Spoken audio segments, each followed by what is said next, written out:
Bonjour mes frères et mes sœurs, que la paix du Seigneur soit avec vous. Aujourd'hui, je suis venu apporter une parole de Dieu à votre cœur. Je sais que vous avez traversé des luttes qui semblent invincibles, des combats qui semblent interminables. Vous regardez les circonstances de votre vie, vous pensez qu'elles sont si difficiles à résoudre que même votre communion avec Dieu a été ébranlée et s'est affaiblie au fil des jours.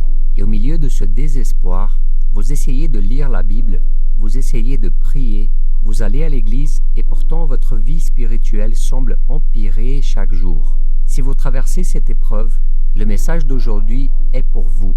Mes frères, il y a des millions de personnes qui sont en ce moment sous une très grande oppression maléfique. C'est pourquoi aujourd'hui, le Seigneur vous envoie des conseils très importants qui vous aideront à surmonter toutes ces batailles, tous ces ennemis qui semblent indestructibles. Mais pour cela, mon frère, tu dois rester avec moi jusqu'à la fin parce que je vais t'expliquer pas à pas comment tu vas faire le jeûne auquel Satan ne peut pas résister. Alors tu seras béni et libéré par Jésus de tous ces liens qui t'étouffent et te donnent envie d'abandonner la vie, de marcher avec Dieu et avec les gens qui t'entourent. Mes frères, cette parole est très importante. C'est un message spirituel que le diable ne veut pas que vous sachiez. Alors concentrez-vous sur ce que je vais vous dire, d'accord? Mais avant de commencer, abonnez-vous maintenant à la chaîne. Cliquez sur le bouton s'abonner juste en dessous de la vidéo. Cliquez aussi sur le bouton like et activez la petite cloche de notification qui apparaît juste à côté. C'est très important que vous activiez cette cloche pour ne jamais manquer les nouvelles vidéos. Laissez votre commentaire à la fin et dites-nous si à partir de maintenant, vous avez appris comment utiliser ce puissant outil pour la vie spirituelle qui est le jeûne. Je sais qu'il y a des situations dans votre vie que vous êtes fatigué d'affronter. Il y a des gens qui dépensent 5, 10 ou 20 ans à prier pour quelque chose, mais rien ne semble changer. Au contraire, les choses ne font qu'empirer et les forces de ces personnes semblent s'épuiser. Eh bien mes frères, aujourd'hui je vais vous parler d'un jeûne qui mettra fin à cette histoire. Et pour cela, je veux lire avec vous quelques passages de la Bible, et le premier d'entre eux est dans le livre de Joël au chapitre 2. « Maintenant encore, déclare l'Éternel, revenez à moi de tout votre cœur, avec des jeûnes, avec des pleurs et des lamentations.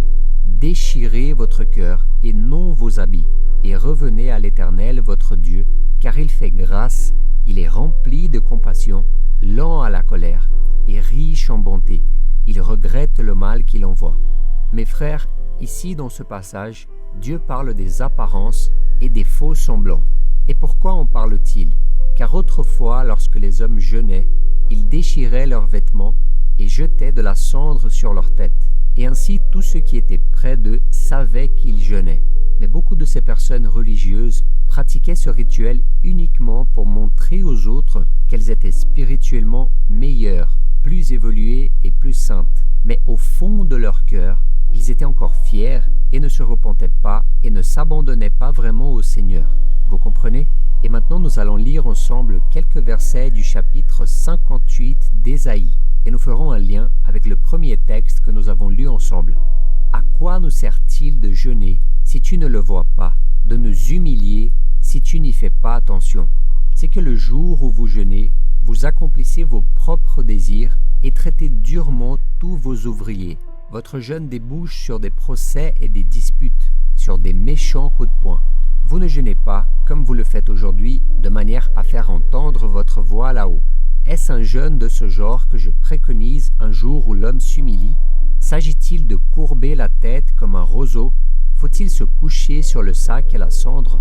Est-ce cela que tu appelles un jour agréable à l'Éternel? Regardez cela, mes frères. Imaginez-vous dans cette situation. Vous priez, vous jeûnez, vous lisez la Bible, mais rien ne change. Alors vous commencez à interroger le Seigneur. « Mon Père, pourquoi tu ne m'écoutes pas? Pourquoi tu ne réponds pas à mon cri, à mes sacrifices ?» Bon, vous savez ce qui se passe, c'est que tout comme les personnes dans cette situation que je viens de lire, vous aussi ne jeûnez pas non plus d'une manière qui plaise au Seigneur. Et c'est pour cela qu'il ne vous écoute pas. Mes frères, Dieu n'accepte pas n'importe quel type de jeûne. Nous allons voir la suite du passage biblique qui montre exactement ce que Dieu attend de nous et ce qui se passera si vous suivez tout ce qu'il dit aujourd'hui. D'accord? Regardez ce qui est écrit. Voici le jeûne que je préconise. Détachez les chaînes dues à la méchanceté, dénouez les liens de l'esclavage, renvoyez libres ceux qu'on maltraite. Mettez fin aux contraintes de toutes sortes. Partage ton pain avec celui qui a faim et fais entrer chez toi les pauvres sans foyer. Quand tu vois un homme nu, couvre-le. Ne cherche pas à éviter celui qui est fait de la même chair que toi. Alors ta lumière jaillira comme l'aurore et ta restauration progressera rapidement. Ta justice marchera devant toi et la gloire de l'Éternel sera ton arrière-guide. Tu appelleras et l'Éternel répondra quand tu crieras et il dira « Me voici ».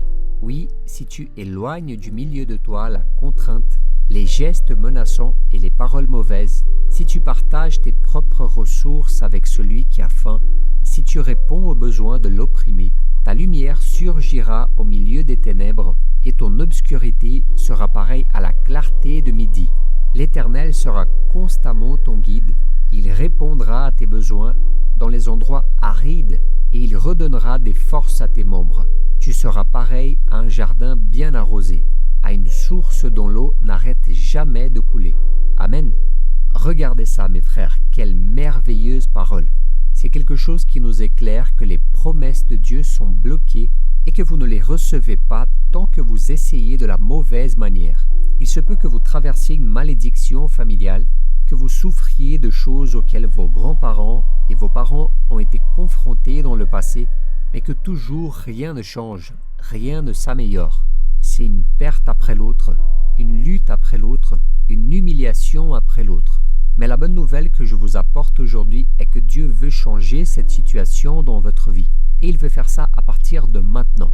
Il veut convertir la malédiction en bénédiction. Il veut apporter la bénédiction, la prospérité et l'abondance dans votre vie. Donc la première chose que vous devez faire avant même de jeûner pour briser une malédiction, guérir une maladie, vous rétablir de vos problèmes financiers ou quoi que ce soit d'autre, vous devez jeûner pour votre véritable conversion. Cela signifie que votre cœur doit être aligné sur le cœur de Dieu. Je le répète, votre cœur doit être aligné sur le cœur de Dieu. Et quand cela arrive, vous ouvrez des portes pour que le Seigneur commence à agir dans votre vie. Mes frères et sœurs, je dis cela parce que même après avoir donné votre vie à Jésus, il se peut que votre cœur, vos désirs et vos projets soient toujours loin du Seigneur. Ce n'est pas parce que vous vous êtes converti que vous êtes maintenant automatiquement aligné avec Dieu. Non, il y a beaucoup de gens qui vont à l'église, qui prient, mais leur cœur n'est pas tourné vers Dieu. C'est pourquoi rien ne se passe dans leur vie. Et plus tard, je vous expliquerai en détail comment faire le jeûne correctement. Comprenez que vous ne pouvez pas utiliser Jésus comme le font de nombreux sorciers par exemple, en utilisant leurs esprits pour obtenir ce qu'ils veulent. Ces personnes offrent de l'argent et des sacrifices en échange de ce dont elles ont besoin, mais ils ne font rien de plus. Mais avec le Seigneur, c'est différent, mon frère. Vous devez bâtir une relation avec lui. Si vous voulez une bénédiction, un miracle, une délivrance, vous devez avoir votre cœur totalement tourné vers le Seigneur et être prêt à lui obéir. La Bible dit dans le psaume 34 que le Seigneur est proche de ceux qui ont le cœur brisé. Et quelle est la prière d'une personne qui a le cœur brisé? C'est cette personne qui dit « Seigneur, pardonne mes péchés, aide-moi à les surmonter. Montre-moi si quelque chose ne va pas chez moi, si je fais quelque chose qui déplaît à ton cœur. Seigneur, dirige mes voies, purifie mes pensées et que ta volonté soit faite au-dessus de la mienne, même si cela ne me plaît pas. Je veux faire ta volonté. » Mon frère, si tu pries comme cela, si tu es en communion avec Dieu, ton jeûne ne sera pas comme avant. Vous pouvez prendre note de ce que je dis.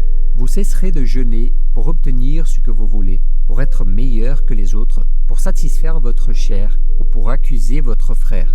Et enfin, vous commencerez à jeûner pour commencer à réaliser les plans du Seigneur dans votre vie. Vous jeûnerez pour que le nom du Seigneur soit glorifié à travers vous, pour que des âmes soient converties au Christ par votre témoignage. Et c'est pour cela que vous voudrez le miracle, pour que les gens voient que Dieu est fidèle et que Dieu est dans votre vie. Pas par orgueil, pas pour votre arrogance, mais parce que vous voulez que les gens soient sauvés, libérés et transformés. Amen. Et un autre point très important qui vous fera jeûner d'une manière que le diable ne résiste pas, c'est de pardonner à tous ceux qui t'ont fait du mal. Car c'est seulement ainsi que le Seigneur pourra te pardonner et écouter vos prières. Mes frères, j'ai déjà vu de nombreux cas comme celui-ci. Des personnes qui jeûnent, qui prient tout le temps, mais qui n'arrivent pas à libérer le pardon. Elles ne libèrent jamais les rancœurs du passé. Leur cœur est saisi par la haine, par la rancune, et ainsi, peu importe le nombre de jeûnes qu'elles font, Dieu n'entendra pas leurs prières.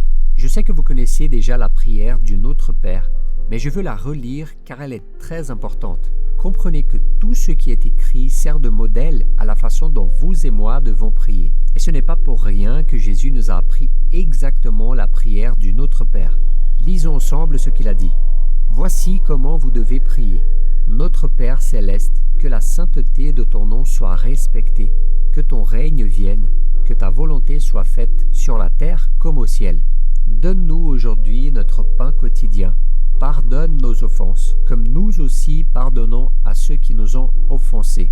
Ne nous expose pas à la tentation, mais délivre-nous du mal, car c'est à toi qu'appartient dans tous les siècles le règne, la puissance et la gloire. Amen. Si vous pardonnez aux hommes leurs fautes, votre Père céleste vous pardonnera aussi. Mais si vous ne pardonnez pas aux hommes, votre Père ne vous pardonnera pas non plus vos fautes. » Notez ici que, immédiatement après nous enseigner cette prière, Jésus nous donne le message suivant. « Mais si vous ne pardonnez pas aux hommes, votre Père ne vous pardonnera pas non plus vos fautes. Mais si vous pardonnez, alors le mal ne sortira pas vainqueur. Le péché ne sortira pas vainqueur. Et là, votre cœur sera totalement ouvert à ce que Dieu a pour votre vie. Donc je dois le dire encore une fois. Si vous avez quelque chose contre quelqu'un, si vous ne pouvez pas aimer et pardonner cette personne qui vous a blessé un jour, vous devez prier en demandant à Dieu de vous aider dans ce processus. Mes frères, le pardon est une décision, pas un sentiment. D'accord ? Si vous vous attendez simplement à sentir quelque chose, vous ne pardonnerez jamais. Vous devez le faire en sachant que c'est un commandement du Seigneur. Et pardonner signifie ne pas prendre en compte ce que la personne a fait. C'est exactement comme ça que Dieu nous pardonne. Imaginez si Dieu gardait de la rancœur, du ressentiment de chaque fois que nous avons péché contre lui. Mais il a décidé de ne pas prendre en compte ce que nous avons fait et il nous aime toujours. Et rappelez-vous de ce que Jésus a dit une fois. Bénissez ceux qui vous maudissent, priez pour ceux qui vous maltraitent. Savez-vous ce que signifie bénir ? Cela signifie que vous allez dire du bien et non du mal de cette personne. Je vois beaucoup de gens qui ont des difficultés de pardonner, mais pourquoi ? Parce qu'elles ne disent que du mal de cette personne. Lorsque vous rencontrez un ami, de la famille, vous êtes toujours en train de critiquer cette personne. Et cela ne fait que rendre le pardon encore plus difficile. Donc si vous ne voulez pas dire du bien de cette personne, au moins ne dites pas du mal. Priez pour elle. Priez pour que Dieu ait pitié et miséricorde de cette vie. D'accord ? Donc mes frères et sœurs, en revenant ici à parler du jeûne, si vous attendez un miracle qui ne vient jamais, si vous voulez une guérison qui semble si lointaine, si vous voulez gagner une bataille spirituelle qui semble déjà perdue, remettez en question vos opinions sur le jeûne. Dieu a des merveilleuses promesses pour votre vie, mais votre cœur doit être tourné vers lui. Donc le secret pour faire le jeûne auquel le diable ne peut pas résister est le suivant. Réalignez votre cœur avec le cœur de Dieu. Si vous réservez du temps pour Dieu, peu importe si c'est 1 heure par jour, 1 jour par semaine ou même 1 semaine tout entière, cela n'a pas d'importance. Si vous prenez du temps pour Dieu, vous pouvez mettre une musique de louange en fond sonore, vous calmez votre cœur et vous commencez à demander à Dieu de changer votre cœur. Là, le Seigneur commencera à déverser sa présence dans votre vie. Mes frères, vous n'avez pas idée de la puissance du jeûne. Le jeûne vous délivrera du piège de l'ennemi, il vous protégera dans le mauvais jour, il vous donnera la délivrance parce que Dieu déversera sa présence sur votre vie. Et là, le diable n'a aucun pouvoir sur votre vie. Mes frères, je me souviens qu'il y a quelques années, j'ai fait un jeûne de 3 jours en ne buvant rien d'autre que de l'eau. Je tiens à dire que je ne recommande à personne de faire le même, car cela peut être risqué pour la santé de nombreuses personnes. Mais je vous dis ça parce que j'étais si désespéré et si désireux d'obéir à Dieu je voulais de plus en plus poursuivre la sainteté. Je voulais plaire au Seigneur et renoncer à tout ce qui pouvait m'éloigner de lui. Et c'est pendant ce jeûne que j'ai commencé à demander à Dieu de me révéler quelle était sa volonté pour ma vie. Je voulais être utilisé dans les mains de Dieu. Je ne voulais pas rester des années et des années à l'église sans rien faire pour l'œuvre de Dieu. Mes frères, je vous avoue, ça a été très difficile de faire ce jeûne. Alors si vous voulez jeûner, je vous conseille de faire ce qui est à votre portée. Faites ce que vous pouvez. Comprenez que ça ne marchera pas simplement en multipliant les paroles comme les membres des autres peuples. Ils s'imaginent en effet qu'à force de paroles, ils seront exaucés. Ne les imitons pas, mes frères, car notre Père sait de quoi nous avons besoin avant même que nous le lui demandions. De la même manière, ce n'est pas en jeûnant beaucoup que vous serez exaucés, mais c'est l'intensité qui comptera. C'est la façon dont vous cherchez le Seigneur pendant le jeûne qui compte. Mes frères, je me souviens que j'ai terminé ce jeûne et il semblait que rien n'avait changé. Il semblait que Dieu ne m'avait pas entendu et que rien ne s'était passé. Mais quelques jours plus tard, mes frères, j'ai été baptisé du Saint-Esprit et 2 jours plus tard, j'ai été appelé à exercer mon appel à prêcher la parole. J'ai eu une très grande révélation de Dieu. Dieu m'a montré un ange. Il m'a dit que je devais proclamer sa parole à toute ma famille, à tous mes amis et à tous ceux qui m'entouraient. Et aujourd'hui, mes frères, je vois cette promesse se réaliser, mais pas parce que je suis meilleur que vous. Pas du tout. Je ne suis meilleur que quiconque. Au contraire, soyez sûr que j'ai beaucoup plus de défauts que vous. Mais j'ai décidé d'ouvrir mon cœur. Je me suis repenti et j'ai demandé à Dieu d'avoir pitié de ma vie. J'ai demandé qu'il me montre s'il y avait un mauvais chemin, quelque chose qui bloquait ses bénédictions dans ma vie. Et mes frères, de manière miraculeuse, Dieu a fait de grandes choses. Donc si vous faites tout comme le Seigneur le souhaite, si vous réservez du temps, même si c'est peu, mais faites-le de tout votre cœur. Essayez d'aider votre prochain, essayez de vivre dans la sainteté, faites le mieux que vous pouvez pour donner un bon témoignage. Si vous faites ça, mes frères, chaque jour le Seigneur vous ajoutera ses bénédictions dans votre vie et le diable n'aura pas de force contre votre vie. D'accord ? Et puis Jésus a encore dit, si nous demeurons en lui et que ses paroles demeurent en nous, nous demanderons ce que nous voudrons et cela nous sera accordé. Amen. Je veux donc lire encore un passage de la Bible qui prouve ce que je vous ai dit. Puis ensuite, nous allons prier ensemble.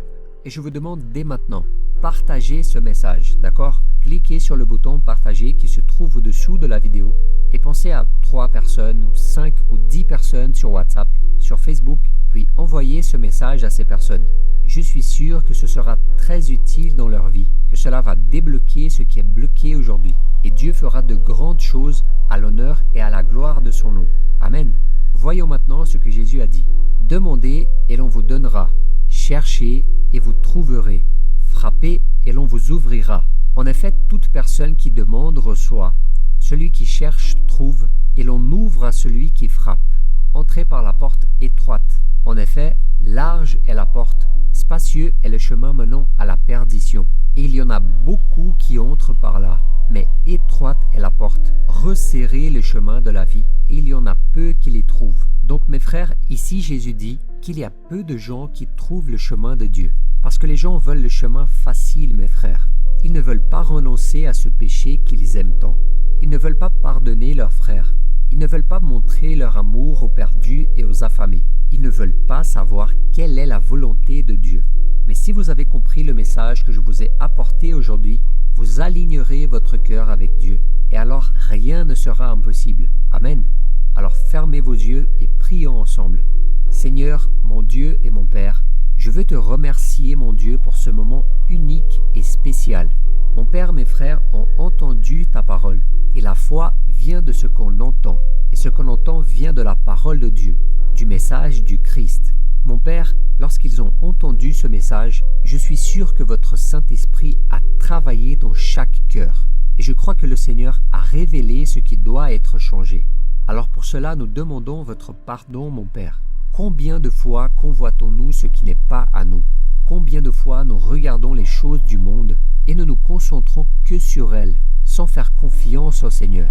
Mais mon Père, pardonne nos offenses, comme nous pardonnons aussi à ceux qui nous ont offensés, les gens qui nous ont fait du mal, qui nous ont souhaité du mal.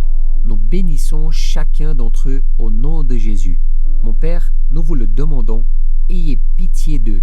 Ne les laissez pas être trompés par l'ennemi. Ô Seigneur Jésus, libère-nous de la prison de l'âme. Libère-nous des liens de Satan. Seigneur, nous sommes ici pour te demander de nous accorder une bénédiction spéciale, mon Père.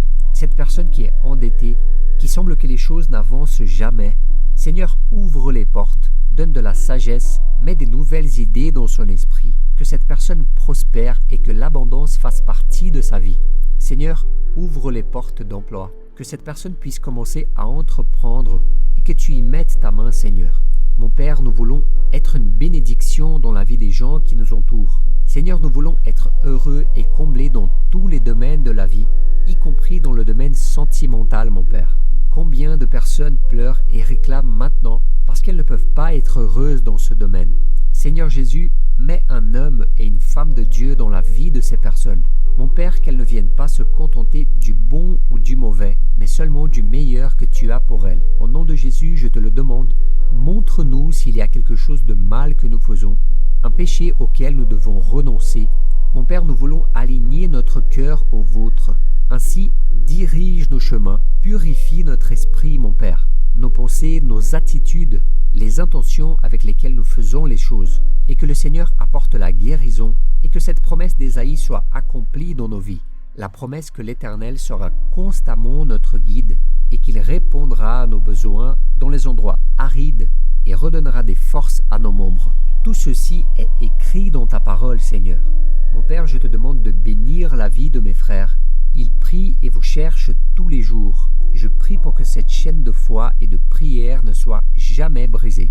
Mon Père, je suis imparfait, je suis un pécheur, mais je veux faire votre volonté, et que mes frères aussi renoncent à leur propre volonté pour faire la vôtre. Au nom de Jésus, je te le demande, réponds aux cris de tes enfants, et que le jeûne ne soit pas seulement de nourriture, mais aussi du péché, de nos volontés, du mensonge, du commérage. Aide-nous, Seigneur, à être saints. Aide-nous à marcher dans tes voies. Au nom de Jésus, je prie et je te remercie pour tout ce que le Seigneur fera dans nos vies. Amen. Gloire à Dieu, mes frères. Gloire à Dieu. Mes chers frères, je ne sais pas pour vous, mais je suis très heureux d'avoir entendu la parole de Dieu, car avant de transmettre la parole, je la reçois dans mon cœur. Je veux donc vous inviter à continuer à prier avec moi tous les jours. Ceci est très important car de cette façon, notre esprit et notre cœur seront unis au cœur de Dieu. D'accord? Je vous laisse ici encore 2 vidéos à regarder. Choisissez-en une et n'oubliez pas de partager celle-ci avec vos amis et votre famille. D'accord? Je vous attends dans la prochaine vidéo.